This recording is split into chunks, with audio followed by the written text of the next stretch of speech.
శృతిస్మృతిపురాణానాం ఆలయం కరుణాలయం నమామి భగవత్పాద శంకరం లోకశంకరం. అజ్ఞానాం జాహ్నవీతీర్థం విద్యాతీర్థం వివేకినాం సర్వేషాం సుఖదం తీర్థం భారతీతీర్థమాశ్రయే. విద్యా వినయ సంపన్నం వీతరాగం వివేకినం వందే వేదాంత తత్వజ్ఞం విధుశేఖర భారతీం.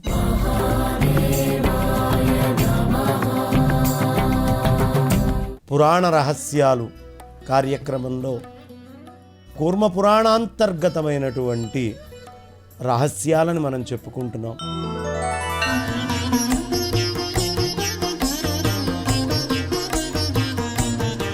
అందులోనూ ప్రధానంగా అమ్మవారి యొక్క సహస్రనామాల్లో ఏ ఏ నామానికి ఉన్న అర్థం ఏమిటి, ఆ అర్థములో గల రహస్యము మర్మము ఏమిటి అనే విషయాన్ని మనం చెప్పుకుంటూ ఉన్నాం. ఈ పురాణ రహస్యాల్లో అమ్మవారి యొక్క ఒక్కొక్క నామము, దాని యొక్క మహాత్మ్యము, అందులో ఉన్న రహస్యము, ఇవి చెప్పుకుందాం. ఏమిటా తల్లి? వికృతి శాంకరీ శాంతిర్గణగంధర్వ సేవిత.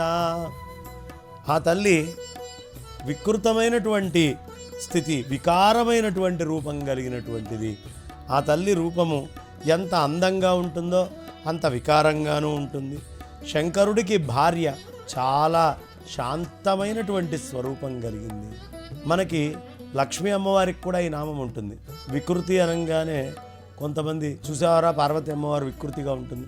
ఎప్పుడు మహాకాళి, మహాలక్ష్మి, మహాసరస్వతి అమ్మవార్లని భేదంతో చూడకూడదు. ఈ ముగ్గురు ఒకటే అనే భావనతో చూడాలి. అందుకనే ఇక్కడ వికృతి అని రాసింది కదా. ఈ మాట మనకి ఆ లక్ష్మీ అష్టోత్తర శతనామావళిలో ప్రకృతిం వికృతిం విద్యాం సర్వభూతహితప్రదాం అంటాం కదా. వికృతి అనేటటువంటి పదము ఈ తల్లికి కూడా చాలా విశేషంగా చెప్పబడుతుంది. ఈవిడ శంకరుడి యొక్క భార్యే కాకుండా చాలా శాంతమే స్వరూపంగా కలిగినటువంటి తల్లి. ఆ తర్వాత గణాలు, గంధర్వులు అందరూ కూడా ఈ తల్లిని సేవిస్తూ ఉంటారు. ఇందాకే చెప్పుకున్నాం కదా, గంధర్వ రూపం ఏదైతే ఉందో ఆ కౌబేరి అనేది చెప్పుకున్నాం. కౌబేరి అంటే గంధర్వుడి యొక్క పట్టణం. అక్కడ ఒక గంధర్వ లక్షణాలు ఉంటాయి. వీళ్ళందరికీ కూడా తానే ఆ సంపద అనే రూపంలో, సిద్ధులు అనే రూపంలో, శక్తులు అనేటటువంటి రూపంలో ఇస్తుంది. కాబట్టి వాళ్ళందరూ ఈవిడ్ని సేవిస్తూ ఉంటారు. ఇక ఈవిడ ఏమిటి? అగ్నిహోత్ర స్వరూప. చూడండి, లలితా సహస్రనామాల్లో చిదగ్నికుండ సంభూత అంటాం. అదేవిధంగా మనకి దుర్గా సూత్రం తీసుకున్నప్పుడు దుర్గా సూక్తంలో తాం అగ్నివర్ణాం తపసాజ్వలంతీం. ఆ అగ్నిస్వరూపమైనటువంటి తల్లి ఆ తల్లి గొప్పదైనటువంటి ఆ అగ్నిస్వరూపమే గాక మహా సైన్యం ఉన్నటువంటి తల్లి. ఈ తల్లికి చాలా విశేషమైనటువంటి సైన్యం. ఆ సామాన్యమైన సైన్యం కాదు, గొప్ప సైన్యం. కుమారస్వామికి అత్యంత ఇష్టమైనటువంటి తల్లి ఈ తల్లి. ఈవిడ పేరు దీర్ఘమైనటువంటి రాత్రి, దీర్ఘరాత్రి అంటారు. కాబట్టి దీర్ఘమైనటువంటి రాత్రి స్వరూపముగా ఈవిడ్ని చెప్తూ ఉంటారు. శివుడికి ఆనందాన్ని కలిగించేటటువంటి తల్లి అయిన శచీదేవి ఈవిడే. చెడు కలలని నశింపజేస్తుంది. మనం గనక ఈ తల్లిని ప్రార్థన చేసి ఈ తల్లిని గనక మనం నమస్కరించుకుంటే ఈ తల్లి ఏం చేస్తుందయ్యా? దుర్వినేయా స్వరూపిణి, చక్కగా పరిపూర్ణమైనటువంటి తపస్విని, సమాధిస్థ, త్రినేత్ర, దివి సంస్థిత, గుహాంబిక, గుణోత్పత్తిర్ మహాపీఠమరుత్సుత. ఈ తల్లి కలల్ని పోగొట్టడమే కాదు, మొత్తం అన్ని యజ్ఞాలకి స్వరూపమైనటువంటిది ఈ తల్లి. ఈ ప్రపంచంలో పూజింప తగినది అనేది ఏదైనా ఉంది అంటే పురాణ రహస్యాలు చెప్తున్నాయి. ఈ తల్లే పూజింప తగినటువంటిది. ఈ మొత్తము జగత్తుని ఈ తల్లే ధరిస్తోంది. చూడండి ఎంత గొప్ప మాటో, ఎంత అద్భుతంగా చెప్తున్నారో. జగద్యోనిర్ జగన్మాత జన్మ మృత్యు జరాతిగా. ఈ తల్లి సమాధి స్థితిలో ఉంటుంది ఎప్పుడు. తపస్సు అనేది ఏదైనా ఉంటే అది ఈ తల్లే. మంచి రూపం కలిగింది, కష్టంగా పొందదగినది, తేలిగ్గా దొరకది. తల్లి కష్టం మీద లభిస్తుంది. అంటే చాలా విశేషమైన బీజాక్షరాలు తీసుకొని తదేకమైనటువంటి దృష్టితో ఎవరు ఈ తల్లి కోసం పరితపిస్తారో వాళ్ళకి లభిస్తుంది. అంత తేలిగ్గా దొరికేటటువంటి తల్లి కాదు. కాబట్టి ఈ తల్లి 3 కన్నులతో పాటు స్వర్గములో ఎప్పుడూ నివసిస్తూ ఉంటుంది. గుహుడికి కూడా ఈ తల్లే తల్లి. ఉత్పత్తి స్థానము, గుణాలన్నిటికీ కూడా ఉత్పత్తి ఎక్కడి నుంచి వస్తుంది అంటే ఈ తల్లి నుంచే గుణాలన్నీ కూడా ఉత్పత్తి అవుతున్నాయి. మహాపీఠము అనేటటువంటిది ఆ తల్లి యొక్క విశేషము. అందుకనే శంకరాచార్యులు వారు పాండురంగాష్టకం రాస్తూ మహాయోగపీఠే తటే భీమరథ్య. ఎక్కడుందయ్యా ఈ పరబ్రహ్మం అనేటటువంటి పాండురంగము అంటే పరబ్రహ్మలింగం, భజే పాండురంగం అంటారు కదా. ఎక్కడ ఉంది అంటే మహాయోగం అనేటటువంటి పీఠము, ఆ మహాయోగ పీఠే అంటారు. ఈ మూల పీఠం ఎవరో కాదు, ఈ తల్లే. ఈ తల్లిని ఆశ్రయించుకొనే ఎప్పుడూ చైతన్యం ఉంటుంది. ఈ తల్లి అనుగ్రహం ఉంటేనే పరమాత్మ మనకి లభిస్తాడు. దీంట్లో అనుమానమే అక్కరలేదు. అందుకనే లభించాను మాయ లేకుండా అనుకునేటటువంటి వాళ్ళని వదిలి యశోదా గర్భం దగ్గరికి వెళ్ళాడు.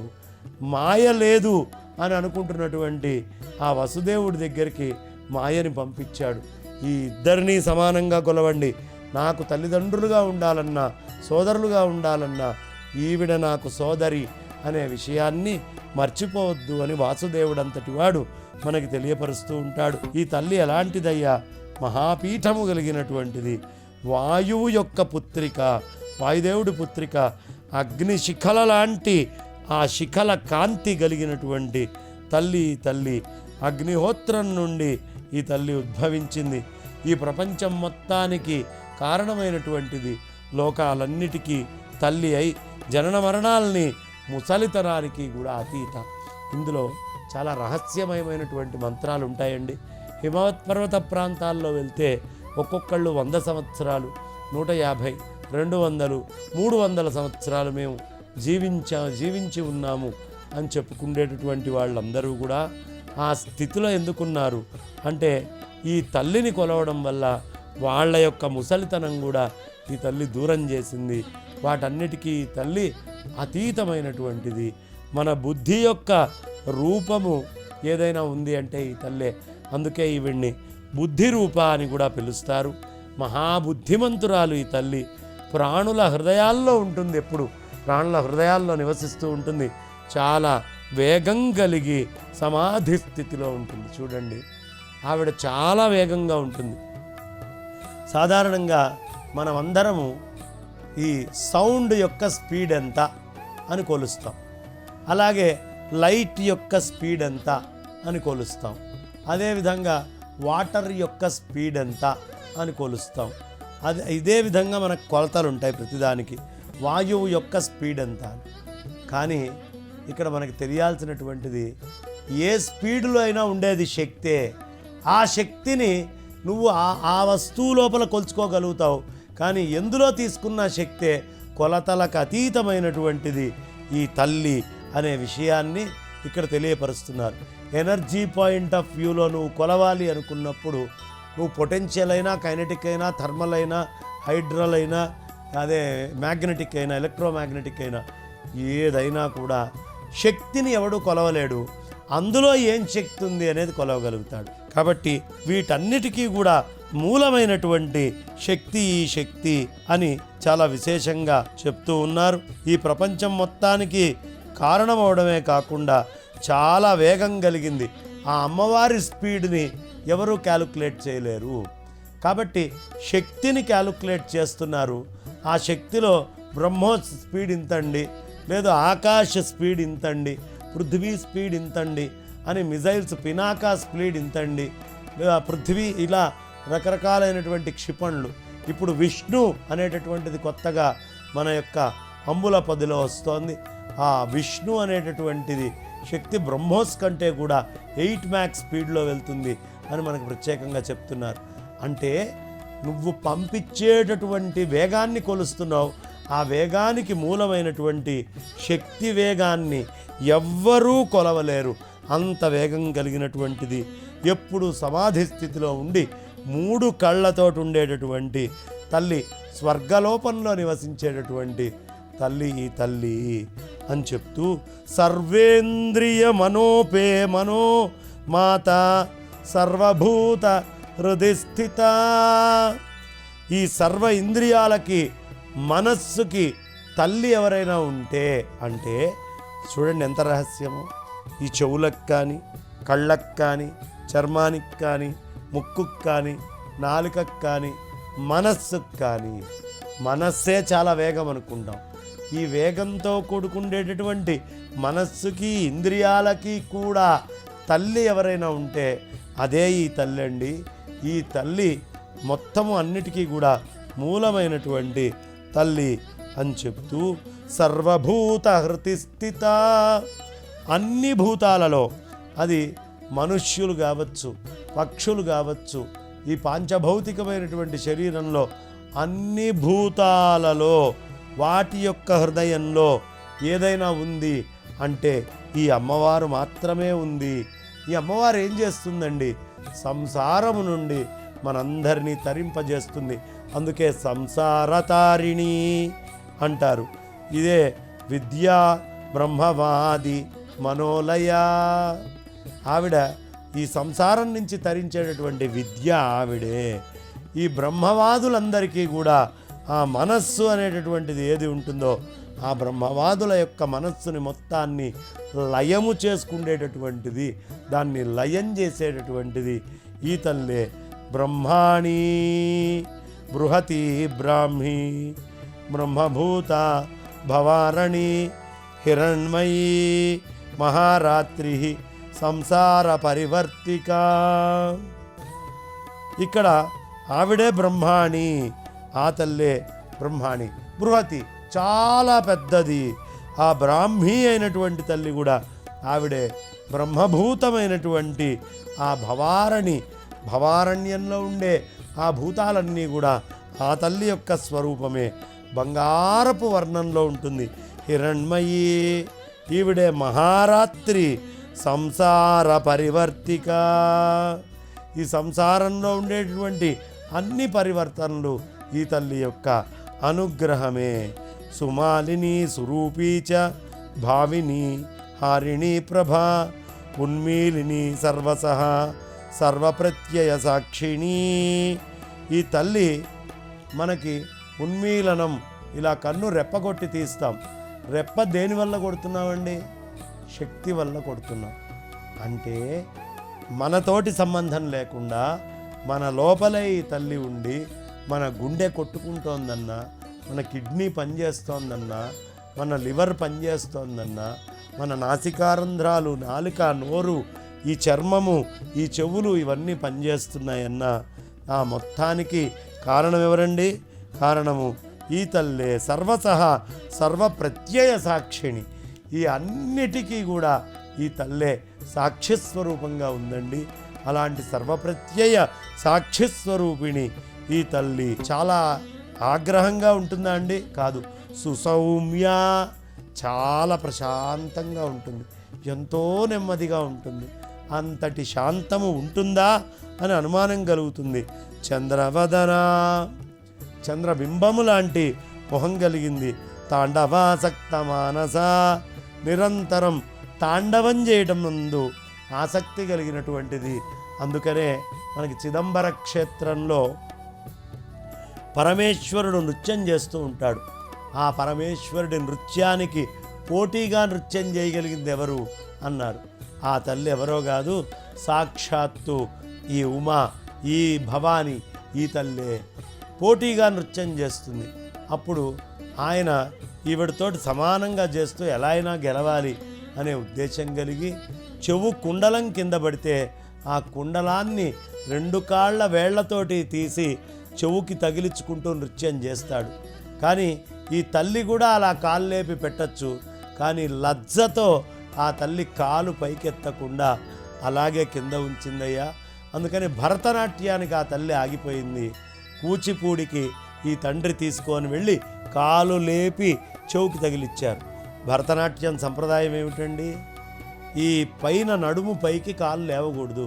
అందుకని నటరాజస్వామి వారిని మీరు తీసుకుంటే నటరాజ ముద్రలన్నీ అక్కడికే ఉంటాయి, అవి భరతనాట్య ముద్రలు. కానీ ఎప్పుడైనా ఇలా కాలు లేపి ఇక్కడ చెవు దగ్గర పెట్టుకున్నారు, తలపైకి ఎత్తారు అంటే దాన్ని కూచిపూడి అంటారు. అలాంటి అద్భుతమైనటువంటి అనేకానేకమైనటువంటి భంగిమలన్నీ కూడా ఆవిడ యొక్క స్వరూపమే అని మనకి చక్కగా తెలియపరుస్తూ, తాండవాసక్త మానస, సిగ్గుతోటి ఆవిడ ఎత్తి చెవుకు పెట్టుకోకపోయేటప్పటికి పరమేశ్వరుడు గెలిచాడండి. కాబట్టి తాండవం పట్ల ఆసక్తి కలిగినటువంటి తల్లి సత్వశుద్ధికరీ శుద్ధిర్మలత్రయ వినాశిని, చాలా సత్వము అనేటటువంటి లక్షణాన్నిచ్చి మిగతా అంతా కూడా శుద్ధి చేస్తుంది. ఆ మలత్రయాలు ఏవేవైతే ఉన్నాయో, ఈ మనకి లోపల ఉండేటటువంటి మలాలైనటువంటి కామక్రోధ లోభాలు కానివ్వండి, లేదు ధారేషణ పుత్రేషణ విత్తేషణాది ఈషణాత్రయాలు కానివ్వండి, లేదు మనం అందరము నిరంతరం చెప్పుకుంటే స్థూల సూక్ష్మ కారణ శరీరాలు అనేటటువంటి వాటికొచ్చే దోషాలు కానివ్వండి, మలత్రయ వినాశిని, ఈ మలాలన్నిటినీ కూడా తీసేసేటటువంటి తల్లి ఆ తల్లి. చూడండి ఎన్ని రహస్యాలు చెప్తూ ఉన్నారో. అసలు ఒక నామం చెప్తే ఇంకో నామం చెప్పచ్చు అని కూడా మనకు తెలియదు. అలాంటిది సహస్రనామాల్లో ఒకదానికొకటి సంబంధం లేకుండా ఆ అమ్మవారి యొక్క గుణగణాలన్నిటినీ కీర్తన చేస్తూ ఉన్నారు.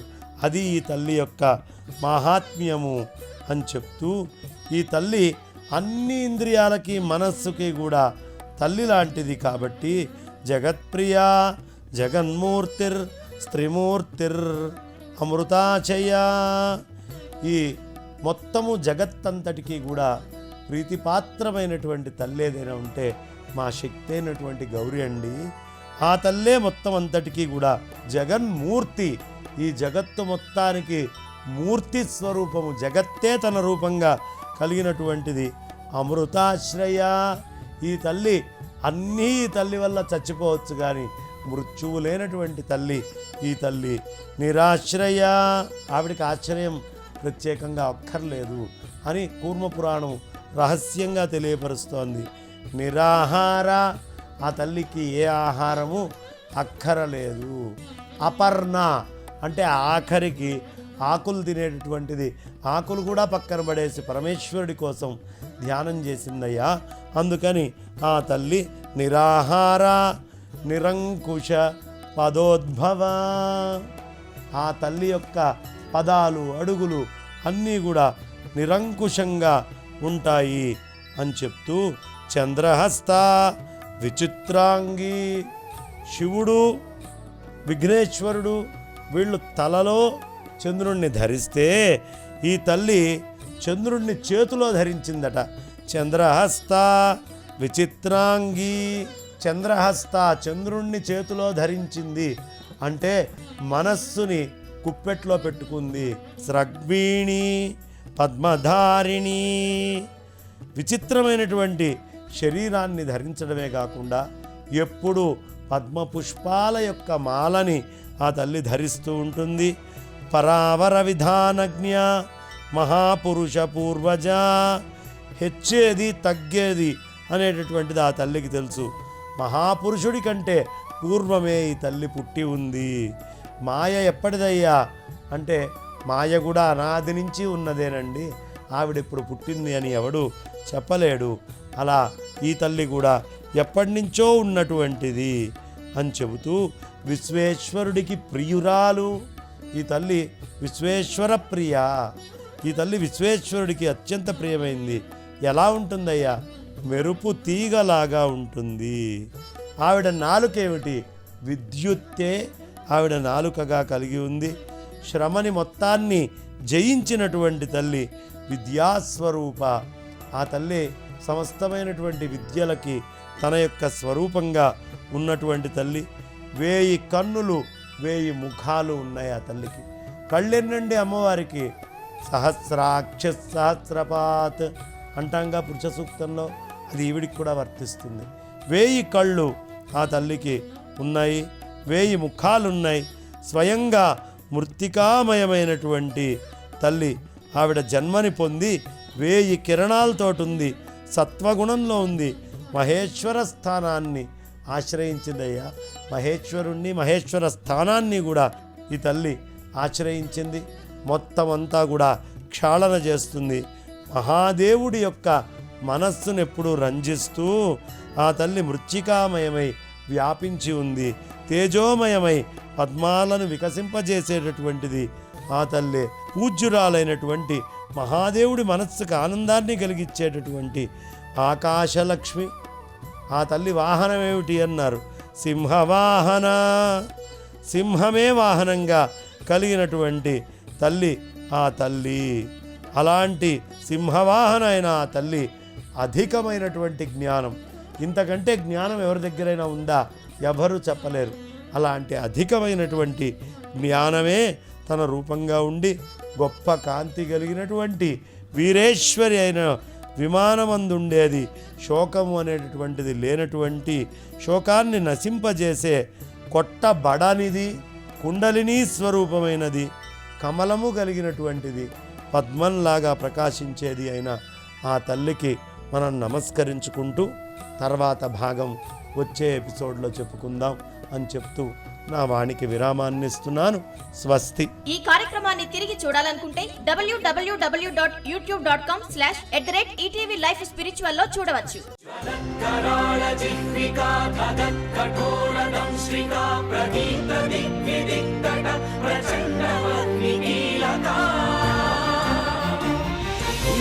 సహస్ర శత సహస్ర కోటి కోటి కేసర నమో నమః.